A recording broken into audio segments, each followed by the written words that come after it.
Well, hello and welcome. My name is Misheard with Misheard Song Lyrics Podcast. We're in Season 3, Episode 133 with our first ever Daryl Hall, John Oates Misheard Song Lyric. All right, let's begin. The Misheard Song Lyrics is Mad and Moose and Grassy Green. And then the correct lyrics is Manic Moods and Drowsy Dreams. I had no idea what they were singing for many years. I thought it was like a Mad at Moose, Grassy Green, but it really is Manic Moods, Drowsy Dreams. Okay, so thanks to my BFF Heidi, who mentioned this misheard song lyric from the 80s power duo Daryl Hall, John Oates. And like I said, if you knew what it was, more power to you, because I had no idea. I also want to give a shout out to a classmate of mine. Many of you know him. His name is Daryl Hall, and the poor guy, all throughout junior high, high school, probably throughout, even now, many people have always had that stupid joke like, hey, where's John Oates? So this is also dedicated to you. And then the last thing I want to say about this before I start talking about this is I do want to share that I'm hoping my husband, who is a tall white dude, will eventually dress up as Daryl Hall and I can be John Oates for an upcoming costume party. Just send me good vibes. He doesn't like to dress up, but hopefully he'll do this because there's no makeup involved. So anyway, I digress. All right, let's talk about Out of Touch. That's the song with this misheard song lyric for this episode 133. It's a song written and performed by American rock duo. Well, I usually like to call them Hall and Oates, and we'll go into that of why they don't like to be called that. So more about that in a bit. It's from their 12th studio album from 1984 called Big Bam Boom, and it was the lead single from that Big Bam Boom album that was released on Thursday, October 4th in 1984 by RCA Records. Now, did you know that this song was actually their last Billboard Hot 100 #1 single, topping the charts for 2 weeks in December of 1984. It also became their 14th consecutive top 40 since 1980. That's amazing, 14th. It's usually a song that segued from Dance on Your Knees, that song I don't remember, which is the opening song of the Big Bam Boom album. And you'll know in a bit when I talk about the music video, why they have Big Bam Boom there and everything else, and I'll go into that in a second. So according to John Oates, he came up with the chorus while randomly playing around with a synthesizer that he did not know how to use. Oh my God, that's amazing. He thought it could be a song for the stylistics, having a Philly sound, and I love the stylistics too. But in the studio, the next day, a co-producer told him it should be a hit for both him and Daryl Hall. And so they penned it up, co-wrote the line verse, and the rest is history, their last #1, right? Okay. So who is Daryl Hall, John Oates, commonly known as Hall and Oates? Of course, I said they're an American rock duo formed in Philadelphia back in 1970. Daryl Hall is generally the lead vocalist. He's also the tall white dude, red hair. And John Oates primarily plays electric guitar and provides backup vocals, although here's some songs he does sing lead. The two write most of the songs they perform, and separately or in a collaboration. They achieved their greatest fame from the mid-1970s to the late 1980s, and it's usually a fusion of rock and roll, rhythm, and blues. I can agree with that. Let me just give you a list of all the top hits that they did. So they reached the U.S. top 40 with 29 out of their 33 singles charting on the Billboard Hot 100 between 1974 through 1991. 6 of these peaked at #1. One was Rich Girl, 1977. I didn't realize in the 70s. You're a rich girl, and you're gone too far, and you know it don't matter anyway. Kiss on My List, 1980. The two 1981 releases, Private Eyes. I love Private Eyes because they would always play that when I'd go roller skating. And we'd always think we were cool roller skating and then do the clapping part when it would come. And then I Can't Go For That. I can't go for that, no, also a hot soul #1. And then Whoa, whoa, here she comes. She's a man-eater, 1982. And then Out of Touch, 1984. Their overall 16 U.S. top 10s also include She's Gone. Oh, great song. She's Gone. Sarah Smile, You Make My Dreams, Family Man, Say It Isn't So, and Method of Modern Love. 7 of their albums have been RIAA certified platinum, and 6 of them gold. And in the UK, they have achieved success with 2 top 10 albums and 6 top 40 singles, 2 of which, I Can't Go For That, No Can Do, and Maneater reached the top 10. The duo also spent 120 weeks in the UK top 75 albums chart and 84 weeks in the UK top 75 singles chart. Impressive. And doing that, they do work with a variety of session musicians on the recordings, and they actually had a long-time working relationship, I did not know this, with several musicians who appeared on many of their works and have toured with them, one including G.E. Smith, we'll talk about him in a second, bassist Tom T-Bone Wolk, and multi-instrumentalist Charles DeChant. So let's talk about G.E. Smith. Does that name ring a bell? Because it did for me when I read that. G.E. Smith, or George Edward Smith, but he was actually born Haddad. Didn't know about that. Back on January 27th, 1952. I remember him from Saturday Night Live, so let me explain. He's an American guitarist. He was the lead guitarist for Hall and Oates during the band's heyday from 1979 to 1985, playing on 5 of the #1 singles. After Hall and Oates went on hiatus in 1985, G.E. Smith joined the sketch comedy show Saturday Night Live. That's why I always remember him, serving as band leader and co-musical director of the Saturday Night Live band. He did that from 1985 to 1995, so 10 years, looks like from there. He served as the Saturday Night Live band leader and co-musical director along with longtime SNL band keyboardist Cheryl Chadwick. He then became acquainted with SNL creator Lorne Michaels through show alumni Gilda Radner, to whom Smith was married. Oh my God, my mind's me. I didn't realize he was married to Gilda Radner from 1980 to 82. And then after a 5-year absence, Michaels was back at the show helm for the 1985-86 season and hired Smith as part of his retooling process. During his tenure on the show, Smith, alongside bandmate T-Bone Wolk, there's T-Bone, became well known to television audiences for his emotive performances during band shots. Brief snippets of the band playing before SNL went to commercial break. And he always had that slicked hair. He looked like an actor, actually, more so than, a musician. And in addition to his onstage duties, G.E. Smith also advised Lorne Michaels on which musical acts to book on the show. Okay, good to know. And then during his tenure there, Smith toured with Bob Dylan, busy guy, for the first 281 concerts of the never-ending tour back on June 1998 and October 1990. Whoa.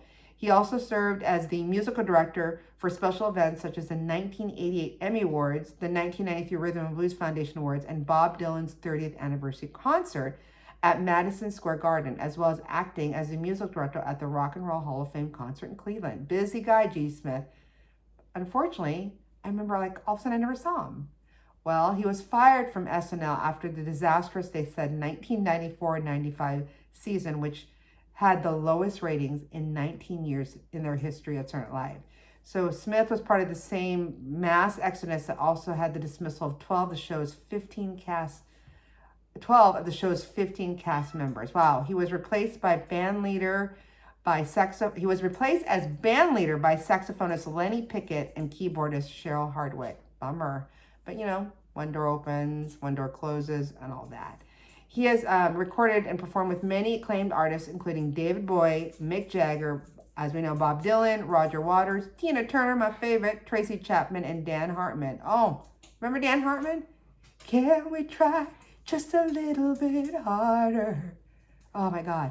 Anyway, he was the initial lead guitarist at, like I said, the Bob Dylan's Never Ending Tour, and then on Roger Waters' The Wall live tour was one of the highest grossing concert tours of all times. He received a Grammy Award nomination along with Buddy Guy in 1997 for the album Live! The Real Deal, along with Saturday Night Live Band, as well as an Emmy Award for the Saturday Night Live, the 25th anniversary special in 2000. I remember watching that. His albums as a solo artist include In the World in 1981, Get a Little with the Saturday Night Live Band in 1993, Incense, Herbs, and Oils in 1998, and Stony Hill 2020 with Leroy Bell. So there's G.E. Smith. So we're just going to go back to Daryl Hall, John Oates. So in 2003, both were inducted into the Songwriters Hall of Fame, no surprise with all their #1s and hits. And then in August 2018, in a 60th anniversary celebration of Billboard's Hot 100, Daryl Hall, John Oates ranked number 18 in a list of the top Hot 100 artists of all time and 6 in a list of Hot 100 top duos and groups. Not bad, right? Here's what blew my mind. Did you know that they remain the most successful duo of all time, ahead of, get this, the Carpenters, did not know that, the Everly Brothers, and Simon and Garfunkel. Wow. And then in September 2010, VH1 placed the duo at number 99 in their list of the 100 greatest albums or greatest artists of all time. In April 2014, they were inducted into the Rock and Roll Hall of Fame, and on September 2nd, 2016, they received a star on the Hollywood Walk of Fame. Another did you know is, it just brought me back, I totally forgot this. So they have their one album called Voices, and if you've seen the album cover, it's amazing. A lot of pastels anyway. And then that will also be the impetus and basis of my husband accepts the challenge of wanting to dress up with them. That's what I would base our costumes on from that Voices album. Anyway, Daryl Hall wrote about a little ballad called Every Time You Go Away. You might have heard of it. He also did the powerful lead vocals, and it was only on that album. Now, remember, I did this misheard song lyric back in season 1, episode 41, with the cover of it, British singer Paul Young's cover, and totally forgot about this.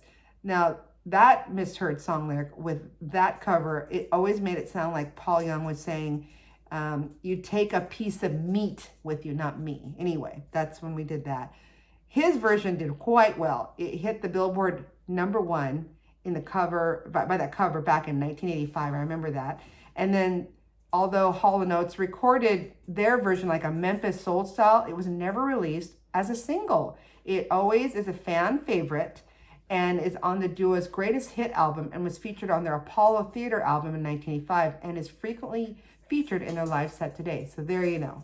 There you go. I did not know that they wrote it, and then the cover did so well, and they never did a single on it. So anyway, so let's talk about their name. Okay, so I always grew up with them as Hall and Oates. Apparently they didn't like that. They don't like to be referred to as Hall and Oates. Hold on a second. Here's my dog. Hey, both of you guys, calm it down. Stop. Okay. That's the beauty of taping with animals. Anyway, so they said they never liked that. In an interview with Esquire, Oates said, quote unquote, there isn't one album that says Hall and Oates. It's always Daryl Hall and John Oates from the very beginning.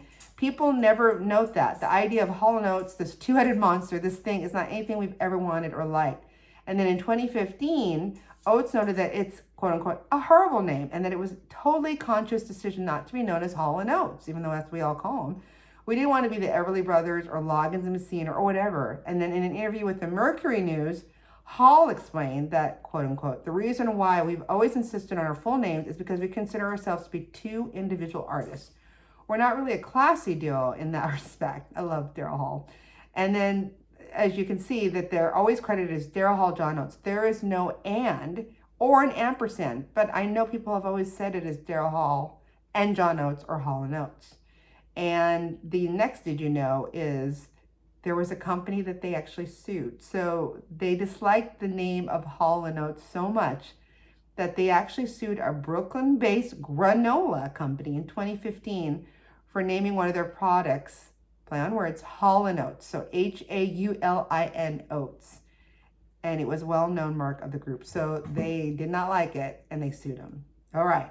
Whew, lots to say there. Let's go right to the video. We're almost done, guys. So the video, have you seen it? It's amazing. It's 80s magic. Lots of visuals. So it starts from, like I said earlier, it starts with the song Dance on Your Knees, and then it segues right into this with the opening song of the Big Bam Boom album. And then you'll see in the music video an oversized drum kit featuring them starting with Dance on Your Knees intro, and then it goes right into, of course, Out of Touch.